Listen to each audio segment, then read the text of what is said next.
মা আয়েশা মা এত সুন্দরী রূপবতী ছিল মা, কোমল বয়সে আবু বকর নবীজির সাথে বিবাহ দিয়েছিল। 7 থেকে 9 বছর বয়সে আয়েশার বিবাহ হয়ে যায়। আমার সোনার নবী যদি বাড়ি আসে আয়েশা অত্যন্ত খুশি হয়ে যায়। আমার নবীর মুখের দিকে তাকায়, আমার নবীর চেহারার দিকে তাকায়, আমার নবীর হাতগুলো বোলায়।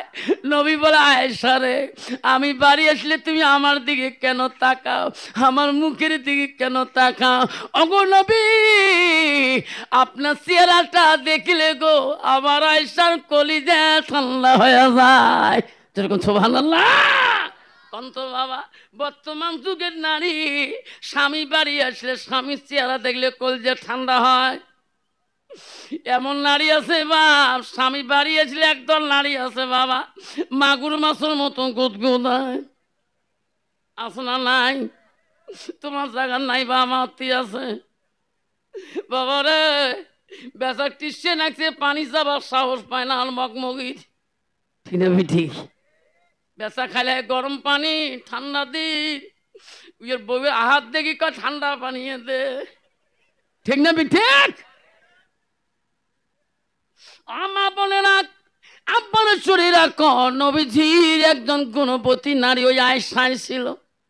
নবীজি বাড়ি আসলে তাড়াতাড়ি নবীর খানার ব্যবস্থা করে দিত।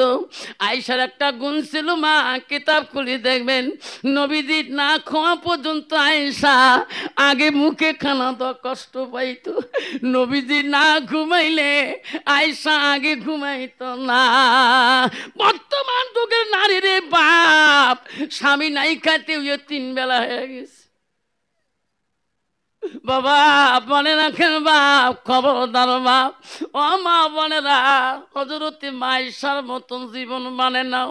নবীজি যদি বাড়িতে গেছে আয়েশা আম্মাজান নবীজির সাথে নাই বলতে আয়েশা খানা খাইতো, নবীর সাথে হাত ধুয়ে বসতো, নবীর পাতের গুছগুলা আয়েশা আগে খেয়ে নিত, হাড্ডিগুলা রেখে দিয়েছিলেন।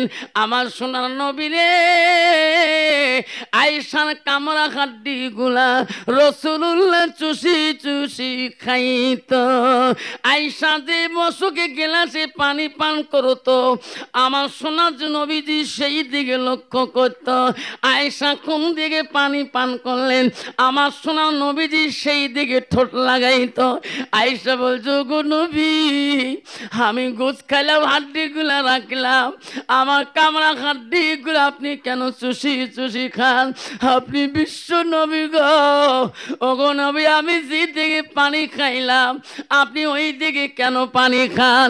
নবী বলছে, আয়েশা রে, তুমি যে দিকে পানি খাও আমি নবী যদি ওই দিকে পানি খাই আল্লাহর কাছে সেই পানিটা রহমতের পানি হয়ে যায়।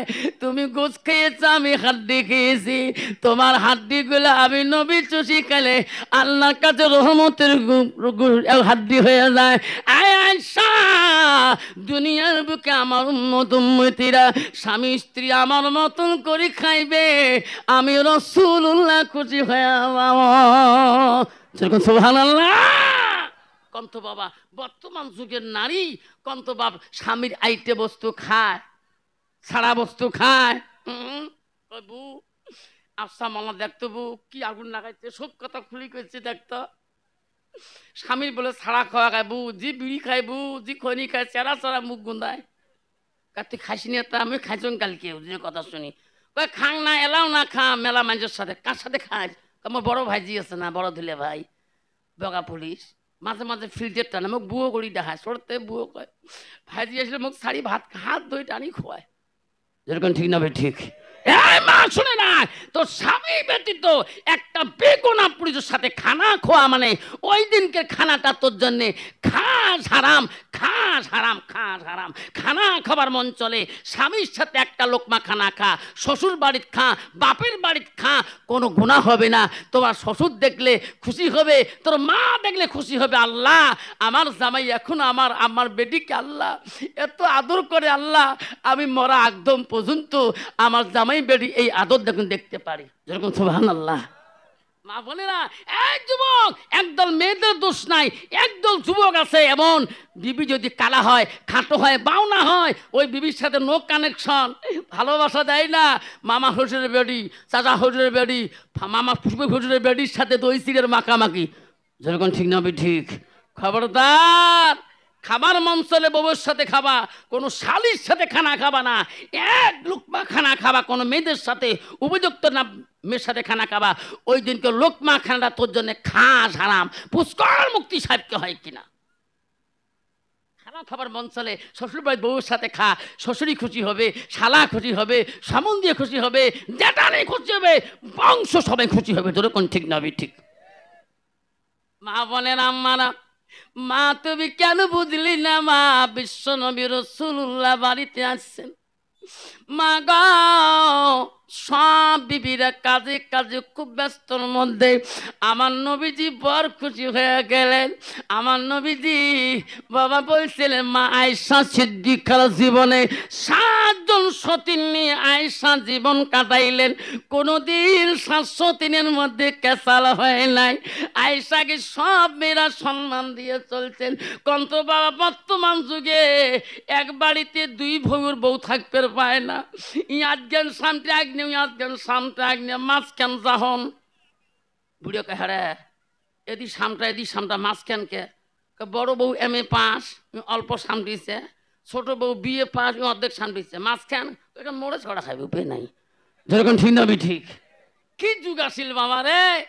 যাওয়ে যাওয়ে এক বাড়ি থাকতে পায় না। আপন ভাইয়ের বউ মাছ দিয়ে বেন আদলে দুশ্মন, এমন দুশ্মন বাবা পাইলে ওই কাল্লাত পাই ধরবে চাই। যেরকম ঠিক না ঠিক? মা আম্মারা শুনি রাখেন, মা আয়েশার জীবনে তফসিরে দেখলাম আয়েশা 7 জন সতীন নিয়ে জীবনে ছিলেন, একটা দিন কেসাল হয়নি। যেরকম সুবহানাল্লাহ। একদিন নবীর কয়েকজন স্ত্রী সমালোচনা করছেন, হাদিসটা শোনো। একজন কইছে আয়েশাক নবী বেশি ভাল পায়, আর না হাফসাক বেশি ভাল পায়, কেন উম্মে হাবিবাক বেশি ভাল পায়, কেন উম্মে সালমা করে। তো কাক বেশি নবী ভাল পায় রে? নবী আসছে দেখে না মাথায় ঘোল ঢুকে গেছে। কইছে হুজুর তোমার কোন স্ত্রী বেশি ভাল পান? নবীকে সেনাদের তো কূটনীতি ঢুকে গেছে। ঠিক না ঠিক? নবী বলছে বিবি রে, কাক বেশি ভাল পায় তোমাদেরকে বলিয়া দেব। সবার অন্তরে ভাবে আয়েশা বেশি ভাল পায়, কাইয়ে কয় হাফসা ভাল পায়। হাফসাকে হযরত খলিফা ওমরের মেয়ে, ওনাকে বেশি ভাল পায়। এই নিয়ে চিন্তায় পড়ে গেলেন নবীজি। এক এক করে সব বিবিগুলাকে একটা একটা করে ডাকাইলেন। সামনে ডাকে আইয়া আনালে বলল তুমি আগে আসো। উনি আগে গেলেন, নবীজি আস্তে করে তার হাতে দিলেন। যা দিছি কাহ কবই না, কিছু কবার না, যা তোর ঘর তুই যা। পরের টাক দেখাইছে, তোকে যা দিলাম উই কবু না। উই হুজুর বোঝা মুখ কি দিছে খুলি দেখবো না, যা দিছ বাঁধিছ। এমন করে সব বিবিগুলোকে রাতে দিলেন। সকালবেলা ডাকাবো, যাক যেটা দিছি দেখাবা। শোনা লাগল সকালবেলা নবীর ডাকা আয়েশা আয়, তোর হাতে কি দিছি? হুজুর 2টা খেজুর। হাফসা তোর হাতে কয়টা? 2টা। সালমা তোর হাতে কয়টা? 2টা। উম্মে সালমা তোর হাতে কয়টা? 2টা। উম্মে হাবিবা তোর হাতে কয়টা? 2টা। সুফিয়া তোর হাতে কয়টা? 2টা। মারিয়া তোর হাতে কয়টা? 2টা। মানে নবী সমানে সবাক ভাল পায়। যেরকম সুবহানাল্লাহ। যদি একটা খেজুর কোনো বিবি বেশি দিত তাহলে কেসাল বাঁচত কিনা? যেরকম বাঁচত কিনা? আমার মতো পুরুষ নয়। দ্বিতীয় বিয়ে করলে বড় বাবুর জন্য হুকুলা সাবন, আর নেয়া বাবুর জন্য ইন্টারন্যাশনাল লাক্স সাবন। যেরকম ঠিক না ঠিক? বাবা আম্মারা শোনে রাখো মা, নবীজি সে দেখে সবাই আনন্দিত, কাজে কাজে ব্যস্ত। আয়েশা ডাক দিল, নবী আয়েশাকে ডাক, মাল আয়েশা, সবাই এত কাজে কাজে ব্যস্ত, তুমি কেন কাজ করো না? এই বাড়ির তো তোর দায়িত্ব আছে। হাফসা হলো কাই জানো না, হযরত উমরের মেয়ে, আর আয়েশা হলো আবু বকরের মেয়ে। সুবহানাল্লাহ কোন। আয়েশা রে আয়েশা, তুমি জানো না উম্মা হাবিবাকে? উম্মা হাবিবার বাবার নাম ছিল আবু সুফিয়ান বাদশাহ। যে আবু সুফিয়ান নবীর কাছে ইসলাম মানে নাই, বাদশার বেটি আবু উম্মা হাবিবাকে রাসূলুল্লাহ বিবাহ করেছিলেন। মক্কা জয়ের পরে উম্মা হাবিবাকে বিবাহ করে। যেরকম সুবহানাল্লাহ। নবী বলে, আয়েশা সবাই কাজ করলো, তুমি কাজ করো না কেন? আয়েশা বলছে, ওগো নবী, মিথ্যা বলেন নাই, সত্যি বলছেন। আমি আয়েশা সকাল থেকে কোনো কাজ করি নাই। কেন করলি না? ওগো নবী, আমি জানি গো, আপনি আমাকে জিজ্ঞাসা করবেন। ও নবী, আমার আয়েশার আজকে মনটা চায়, আজকে আমি তোমার কাছে কাজ খুঁজে নিয়ে করব। নবী বলে, আয়েশা রে, আমার কাছে তুমি কি কাজ খুঁজে নিয়ে করবা? ওগো নবী, আমার আয়েশার মনটা চায়, আজকে আমার হাত দুইটা দিয়া আমি তোমার গোসল করে দেওয়া কাজটা চাই। যেরকম সুবহানাল্লাহ। বাবা, বর্তমান যুগে দাঁড়ি কোনোদিন স্বামীকে কবে, স্বামী গো এত কাজ করি আসলেন, একটু বসে তো বাথরুমে পিটির ময়লা গেলে তুলি দেন? কবে পিটির ময়লা তোলাসিস? এতে কালে ভালে যদি কল ঠাঁচি দেয়, ঝোঁকে দেয়, 3 ঠেলা কলের চেক বল ফাটে ফেলায়। যেরকম ঠিক নবী ঠিক। মায় শাক বলো গো নবী, আমার মনটা চায়, আমার হাত দুইটা দিয়া আমি তোমার গোসল করে দিতে চাই। নবী গো, আপনি যদি পারমিশন দেন তাহলে করব, আপনার পারমিশন ছাড়া তো আমি করতে পারি না। নবী বলছে, আয়েশা রে, তুমি আমার গোসল করে দিলে শান্তি পাবা। ওগো নবী, খুশি হয়ে যাব। যাও যাও, তুমি যাও, তো পারমিশন দিয়ে দিলাম। আয়েশা অত্যন্ত খুশি হয়ে গেল। আর আয়েশা বলে, আল্লাহ, জীবনে নবীর গায়ে গোসল দেওয়া দায়িত্ব পাই নাই, আজকে পাইলাম। আল্লাহ, মা আয়েশার মতন আল্লাহ সুখী নারী পৃথিবীত নাই। সুবহানাল্লাহ কবেন না? আয়েশা বলছে, আল্লাহ, আমি এত খুশি হয়ে গেলাম, আজকে আমি বিশ্ব নবী রাসূলুল্লাহ গোসলের দায়িত্ব পেয়েছি। মা বোনেরা শুনি রাখ, আয়েশা তৎক্ষণাতে 2 মস্ক পানি আনলেন, আনিয়া ওই চোখের মধ্যে নবীকে বসাইলেন। আয়েশা মনে মনে বলে, আল্লাহ, আমি আয়েশা কত খুশি আমি। সুবহানাল্লাহ কবেন না? আয়েশার এত আনন্দ, নবীজিকে চোখের উপরে বসায়া 2 মস্ক পানি দিয়ে আয়েশা নবীজিকে গোসল করে দিবেন। আমার নবীর শরীরের কাপড়গুলো আয়েশা নিয়ে নিলেন, নবীজির গায়ে পানি দেয় না। আমার সোনার নবী বলে, আয়েশা রে, আমার গায়ে তুই পানি দিতে আল্লাহ গোসল করে দিবা, এখন গোসল করে দাও না কে, আমার পানি গায়ে ঢালো না কেন? আয়েশা বলছে, নবী গো, আমি তোমার গায়ে পানি ঢালবো, আমার মনে একটা প্রশ্ন। নবী বলছে, আয়েশা রে, জীবনে তুমি যত প্রশ্ন করছো আমি নবী উত্তর দিয়েছি, আজকে তুমি এই মুহূর্তের মধ্যে তুমি কিসের প্রশ্ন করতে চাও? নবীকে বলছো, গো নবী, আমি আয়েশা শুনতে চাই, আমি তোমার গায়ে পানি দেব, গোসল করে দেব, তোমার শিশুকালে, তোমার বাল্যকালে, তোমার ছোটবেলায় কোনো রোগ, কোনো বিধি হয়েছে নাকি? তোমার কোনো বসন্ত কলেরা হয়েছে নাকি? তোমার গায়ে কেন এত কালো কালো দাগ? নবীজি কথা বলে না, আমার নবী কান্দে রে। নবীজির কান্দ দেখি আয়েশা বলো, গো নবী আপনি কান্দেন কেন? আমি তো তোমাকে অন্যায় কথা বলি নাই, তোমার শিশুকালের কোনো ঘটনা শুনতে চাই। নবী বলছে আয়েশা, সেই দিনের কথাগুলো মনে করে দিও না আয়েশা রে, আমি নবীজি কষ্ট পাই, আমি বড় ব্যথা পাই। আয়েশা বলছো, গো নবী কোন দিনের কথা? ও আয়েশা রে, আমার শিশুকালে বাল্যকালে রোগ হয় নাই, বিধি হয় নাই, আমি ইসলামের খাতিরে ইসলাম প্রচারের জন্য যেদিন আমি তাইবের জমিনে গেছিলাম, আয়েশা তাইবের মানুষ আমাকে চিনতে পারে না, আমাকে পাগল বেশে মনে করছিল রে আয়েশা।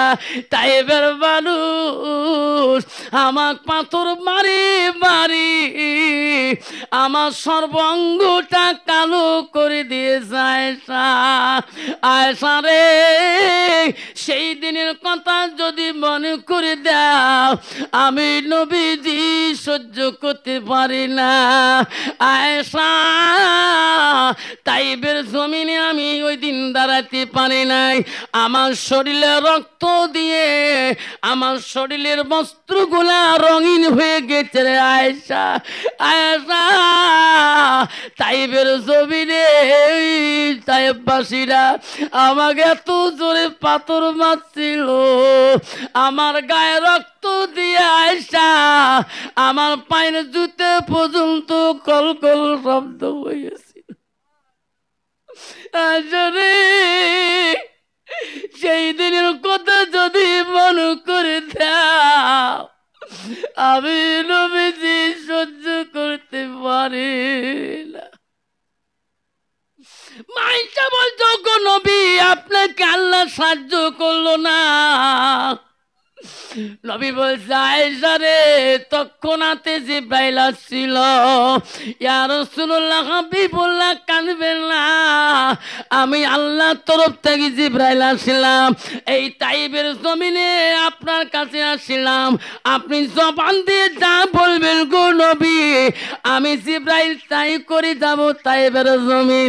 আয়েশা রে, ওই দিন জিবরাইল বলছে, ও নবী আপনার জবান দিয়ে যদি তাইবের জমিন যদি উলট পলট করা লাগে, আমি উলট পলট করে দেব।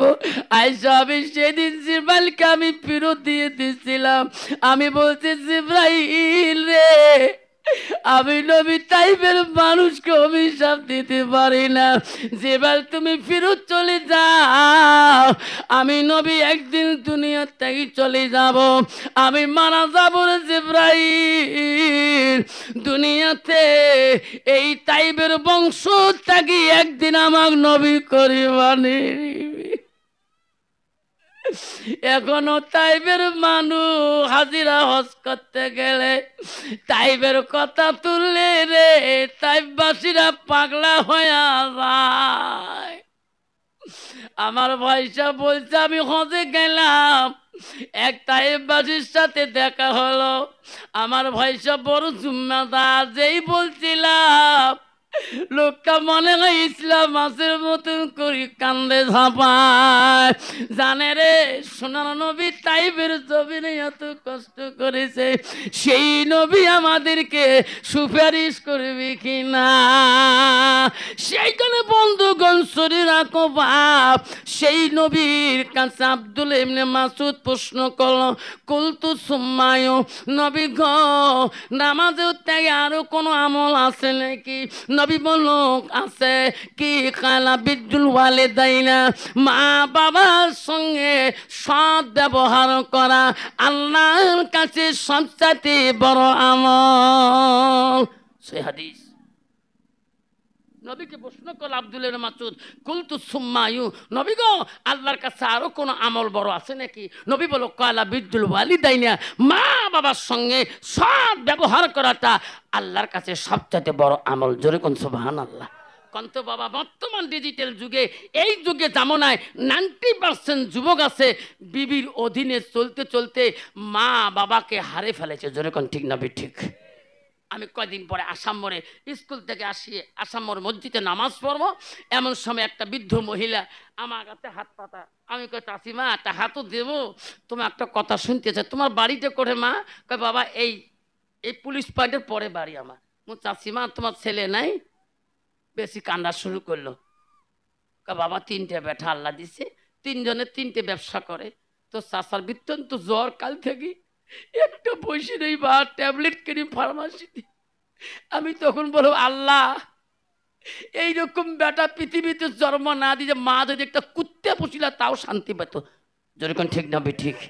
আজকে মা বিস্তার মধ্যে জ্বরে কাঁপে, 3 বেটা 3 ব্যবসায় পাগল, আর মা মানুষের কাছে পয়সা খুঁজি, স্বামীর মেডিসিনের পয়সা জোগায়। তার মতন পৃথিবীতে নাকাস্তা বেটা আছে গো। এবার মা মনে রাখিস, কোন পীরক তুই আপেল আঙ্গুর খোয়াস, কোন পীরক গসাল মুরগে খোয়াস, আসল পীরকে তুই চিনতে পারিস নাই। যেরকম ঠিক না ঠিক? মনে রাখেন যুবক, বারবার মা বড় অফিসার মানুষ, তো মা ওই শিক্ষিত ছেলের কাছে কথা বলতে ভয় খায়। বাবা বড় অফিসার মানুষ যদি হয়, বাবা মা যদি কোনো মতো আন্ডার মেট্রিক হয়, বা বেড়া যদি অপসির ইঞ্জিনিয়ার ডাক্তার হয়, ওই মূর্খ মা বাবা বেড়ার সাথে কথা বলতে একটু ভয়ই পায়। কারণ আমি নিজের চোখকে দেখছিলাম। তো আমার জীবনে 14 বছর ইমামতি করছিলাম এক বাজার মসজিদে। ওনার বাড়িতে আমার কুরবানি করতে ডাকলো, হুজুর আমার একটা খাসি কুরবানি করতে হবে। আমি গেলাম, যেহেতু সমাজের মানুষ, কুরবানি করতে যায়। দেখি ওনার বুড়ে বাবা বসে আছে ওখানে। দেখি ওনার বাবা মাটিতে পিড়ে পর্যন্ত পিড়ে বসে, যে বড় অফিসার মানুষ, ইনি আমার বাবার সামনে দেয়া ঠ্যাংটা এমন করে তুলি দিয়ে সিগারেট লাগাইলো। আমাকে হুজুর কুরবানি করে। আল্লাহ এটা কাইম জন্ম দিয়েছে রে এটা। হ্যাঁ বাপটা বুড়ে মানুষ, বাপের সামনে ঠ্যাং বুড়ে ঠ্যাং লাগিয়ে সিগারেট লাগাইল, এটা কি? এটা কোন গদ্ধ বেটা? কুরবানি করি দিয়ে বন হুজুর জান কে? না দাদা থাকা যাবে না, তোমার দায়িত্ব আমি সমাজের করে দিচ্ছি। বাপজন মনে রাখেন, এই সোনা মনে রাখেন, আল্লাহ বলে দিচ্ছে এই সব তুমি এই বাদশা দেশের মিশরের বাদশা হতে পারো। ইসব রে আজকে এমন একটা মানুষ তো দরবারে গেতেছে, আজকে মিশরের গদি ছাড়িয়ে তার সামনে বসবি না। জোরে কোন সুবহানাল্লাহ। ইসব মিশরের দানি হয়েছে। আল্লাহ বলি দিছি ইউসুফ নবী রে, এমন একটা ফকির তোর কাছে আজকে গেতেছে, তার সামনে তুমি মিশরের গদিত বসিও না। এসব চিনতে পারে না কার সামনে বসা যাবে না। এমন সময় দেখে একটা বৃদ্ধ মানুষ, চোখের ভুরু পেকে গেছে, চুল পেকে গেছে, সামনে আসেছে রে, সামনে আসে আয়। মিশরের বাদশা ইউসুফ নবী দান করে। ওই বৃদ্ধকে দেখিয়া আস্তে করে মিশরের গদির থেকে নামলেন। প্রশ্ন করলেন বাবা তোমার কোন দেশে বাড়ি, তোমার নামটা কি, কেন বা আসলেন? বৃদ্ধ বলে বাবা আমি বড় গরিব হয়েছি রে বেটা, আমার নাম বলি লাভ হবে না। কইছে বাবা তোমার পরিচয়টা কি? কইছে বাবা আমার পরিচয় নিলে আমি বড় কষ্ট পাই, বাবা পরিচয় দিলে বড় খুশি হইতাম, পরিচয় দেয় না।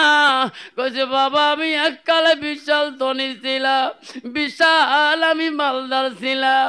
বাবারে আমি শুনলাম এই দেশের বাদশা বলে বড় দানি।